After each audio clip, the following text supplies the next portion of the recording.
Fala aí pessoal, sejam muito bem-vindos a mais um vídeo do Economist Sincero. Nesse vídeo eu vou falar um pouquinho sobre essa questão do coronavírus. Eu tenho recebido muitas perguntas, tenho visto gente preocupada desnecessariamente, então eu queria que vocês tivessem calma, tá? Calma, porra.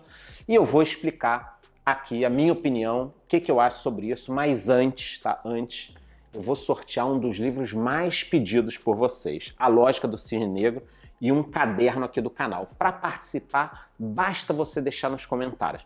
Numa hora de crise, atentado, doença, queda dos mercados, quais ativos ou qual ativo você acha que tem que ter na carteira? Ouro, criptomoeda, renda fixa, tesouro? O que você acha que tem que ter numa hora dessa para estar protegido, né?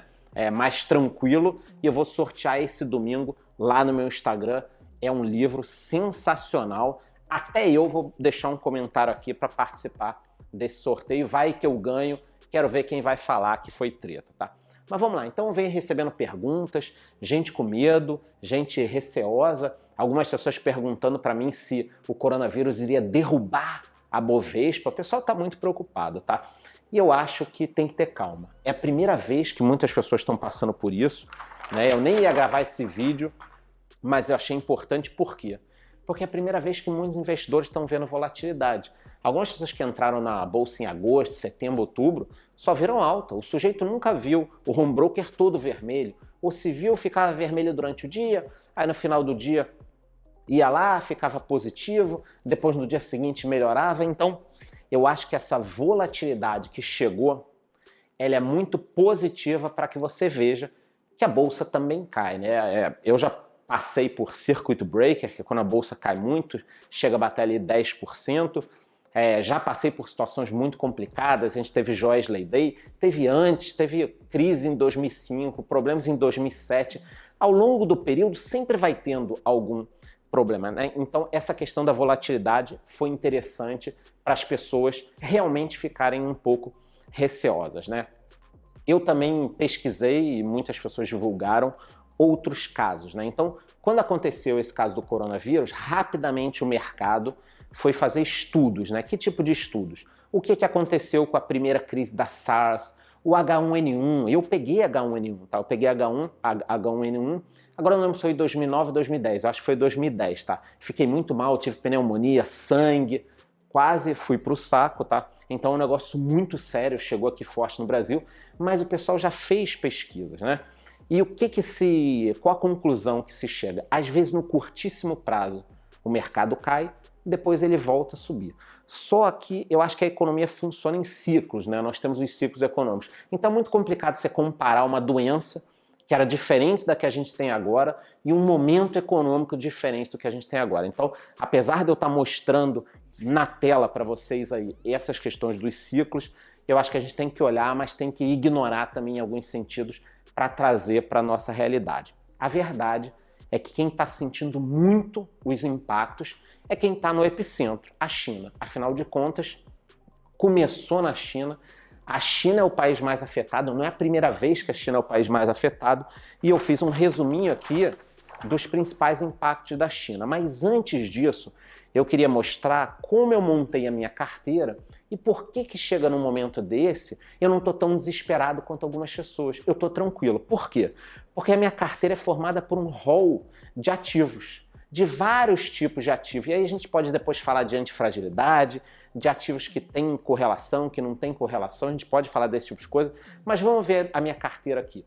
Quais os ativos que sentiram, quais os ativos que não sentiram? Renda fixa, não sentiu. Reserva de emergência, não sentiu, né? Porque também está na renda fixa. Minha reserva de oportunidade, também não sentiu, porque está parado na minha conta. Minhas ações sentiram um pouco? Sentiram um pouco. Agora, o que acontece? Eu já expliquei 1000 vezes para vocês, vou deixar o vídeo aqui na descrição. 90% da minha carteira é formada por bons ativos, protegidos e tudo mais. E 10% é risco. Então, 90% da minha carteira de ações, no momento, está em boas empresas. Eu tenho empresa de energia, eu tenho bancos, eu tenho empresas que dão lucro. Então, num momento desse, você fica mais tranquilo. E aí você começa a pensar o seguinte, imagina um sujeito que na semana passada fez a brincadeira que muitos fazem de dar all-in ou de entrar com quase tudo em cima de uma ação que dizem que tem potencial, mas que não dá lucro, que é perigosa e tudo mais. Numa hora dessa, cara, você pode perder a tua carteira, pode desabar, pode ter um problema Fundos imobiliários, meus fundos caíram? Caíram um pouquinho, mas muito pouco. Por quê? Porque vocês sabem que minha carteira é prime de fundos imobiliários, né? Eu tenho pouquíssimos fundos imobiliários, agora eu estou comprado em 10 fundos, mas são todos multiativos, são todos multi-inquilinos, são todos com baixa vacância. Porra, eu não preciso ficar preocupado. Se a gente tiver um problema com esses fundos, daqui a um mês, 2, 3, vai estar tudo bem, porque a carteira é muito boa. Fundo de investimento, eu tenho um fundo multimercado que é excepcional. Eu confio nos gestores, eu estou há anos com esse fundo aqui. Deve ter caído, provavelmente, porque as ações caíram, mas eu confio até que, quem sabe, eles não aproveitaram para fazer algum tipo de operação. Eu tenho imóveis, tá tudo bem, não modificou nada. Eu tenho imóveis na planta, estou me entregando 2 imóveis, tá tudo bem. Eu tenho criptomoedas, tá tudo bem. Eu estou entrando em ouro, tá tudo bem. Criptomoedas, eu tenho comprado em 2017, a R$ 9.800 eu carrego o Bitcoin de lá. Então tá tudo bem.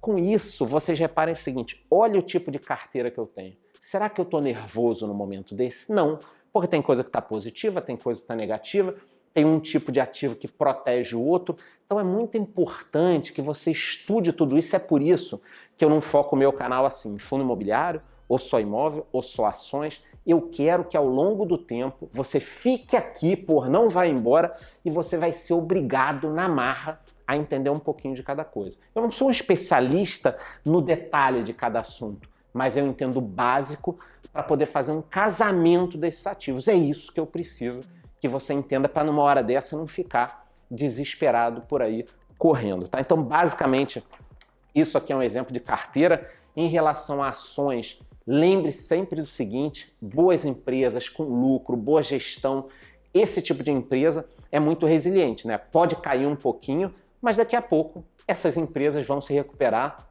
O Breda postou no Twitter também um negócio muito bacana, de 2016 para cá. Tem períodos maiores também, gente que já postou. Mas como a bolsa se comporta, né, ela está subindo, mas ela tem pequenas quedas no meio do caminho. Às vezes, esse tipo de queda acaba se transformando numa oportunidade. Em relação à China, realmente, eu já falei, eles estão sentindo muito, porque a China ela vem desacelerando já, ela já está desacelerando. O PIB já foi maior, já está caindo para 6%. A gente sabe que eles inflam um pouquinho com uma bomba, mas pegou num momento muito ruim. Por que pegou num momento muito ruim? Porque era o ano novo deles. E no ano novo eles compram, dão presente, quase como o nosso Natal aqui, pelo que me falam. Então, as pessoas ficaram trancadas em casa e isso vai afetar muito o varejo deles. Nós temos muitas fábricas paradas, o turismo foi muito afetado, porque eles iam estar viajando, está tudo fechado. Tem 60 milhões de pessoas trancadas em casa, né? Imagina você aí, São Paulo, Curitiba, Rio de Janeiro, todo mundo trancado em casa sem poder andar na rua. Luxo, eles lidam muito com luxo, as grandes marcas todas, LVMH, outras marcas, têm suas unidades lá, vendem muito lá, então afeta muito o varejo. Conforme eu disse, eles vendem para o mundo inteiro. E um negócio interessante que eu acabei de ver é que vocês peguem o seguinte, o Alibaba, que é o maior varejista, ele teve uma queda no curto prazo, mas quando a gente amplia esse gráfico para 5 anos, não dá nem para perceber essa queda. Então, o que eu falei, no curto prazo, todo mundo se desespera, e no longo prazo, isso vira apenas um pontinho ali no seu gráfico. Em relação ao Alibaba, uma coisa interessante também é o seguinte, a disseminação dessa doença, pelo que estão, é uma coisa nova, né? Ela pega de pessoa para pessoa, mas em objetos ela não sobrevive, tá? Então dizem que o Alibaba caiu ali quase 10%, porque o pessoal ficou com medo das vendas para o exterior, só que quando o pessoal percebeu que não pega com objetos, rapidamente se recuperou. Então, no momento que eu estou falando aqui com vocês, as ações estão subindo, tá? Em relação ao Brasil, para quem está preocupado, não afeta todo o mercado, conforme eu disse, fundos imobiliários, algumas ações estão aí tranquilas, né? Eu acho que se a situação não piorar, nada vai mudar, a gente tem que aguardar os próximos dias, deve ser um ciclo de 3 semanas a 1 mês, né? O que pode sofrer caso a situação piore? Aviação, é óbvio, aviação, todo mundo vai ficar com medo, já tem gente cancelando reunião, tem gente evitando até para o exterior, então a aviação sofre, turismo sofre, inclusive teve gente mandando mensagem, CVC tá caindo, você acha que eu entro? Não sei se é o momento de entrar agora nisso. Está dentro da tua estratégia? Você vai fazer o quê? Vai dar all-in numa empresa de turismo agora? Não sei se essa é a melhor ideia. Não quer dizer que não vá subir, mas não faz sentido agora. Se der certo, você deu uma cagada, e aí você vai ficar dando cagada a vida inteira ou você vai bolar uma estratégia? Em relação a fundos imobiliários, eu tenho um fundo na carteira que pode ser afetado, o HTMX11, porque são 400 quartos de hotéis em São Paulo. Se essa crise piorar e as empresas começarem a evitar reuniões e o pessoal diminuir o turismo, esse fundo vai sentir, mas eu não vou sair dele, porque ele vai sentir no curto prazo. Rapidamente ele se recupera depois, tá? Eu gosto muito desse fundo, eu tenho ele há um tempo. Por último, as exportações, é claro, tem empresas brasileiras que exportam. Se a situação piorar muito, se depreciar, triplicar o número de vítimas, não conseguirem desenvolver uma vacina, se começar a piorar muito, mas eu não gosto desse alarmismo, as empresas que exportam vão sentir de alguma forma, mas pode ser que depois isso se recupere em um ciclo, né? O governo está tomando as medidas, travou algumas coisas, construindo hospitais.